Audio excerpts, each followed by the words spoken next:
that he needs me to be sought for is because he needs the world to know that they are valuable. Because we're living in a day and age now where our value is based on likes and shares and social media followers. Our value is based on what we can wear and what we can buy and the price of the purse or the letters that's on the car. We have associated our value based on where we stay. We've associated our value based on the jobs that we work on and how large our office is. And all of those things can be here today and gone tomorrow. But you are the valuable piece. Let me take this lesson about salt a little bit further. Salt was sometimes used for money in the Roman economy.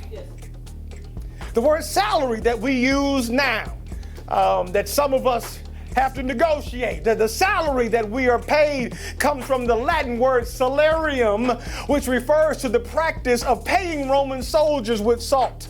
Now, depending on how good of a worker you were, you could negotiate your worth in salt. And if they weren't willing to meet your demands, you would decline because they didn't honor your value.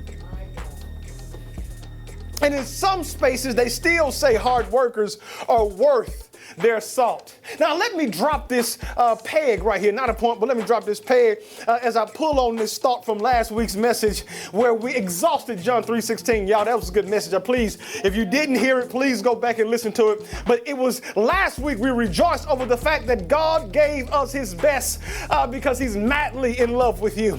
So if the God of the cosmos thought you were to die for, please hear me, stop allowing people to put a price tag on your worthiness when you know they'll never get this type of salt anywhere else in this world. Let me say it one more time. Stop allowing people to put a price tag on your worthiness when you know they can't even afford your time. They can't even afford to pay you to pay any attention to them. So stop letting them feel like they can put a price tag on you. Stop letting them feel like they can discount you. Stop letting them feel like they can put you on the clearance rack. David said, when I look up into the night skies and see the work of your fingers, the moon, the stars you have made, I cannot understand how you can bother with mere puny man to pay attention to him.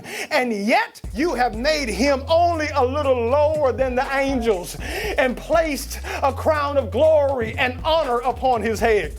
And that's why you shouldn't chase foolishness.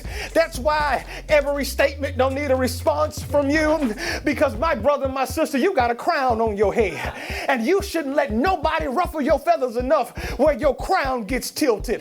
Verse number 6 said, you have put him in charge of everything you made. Everything is put under his authority. All sheep and oxen and wild animals too, the birds and fish and all the life of the sea. Oh, Jehovah, our Lord, the majesty and glory of your name fills the earth.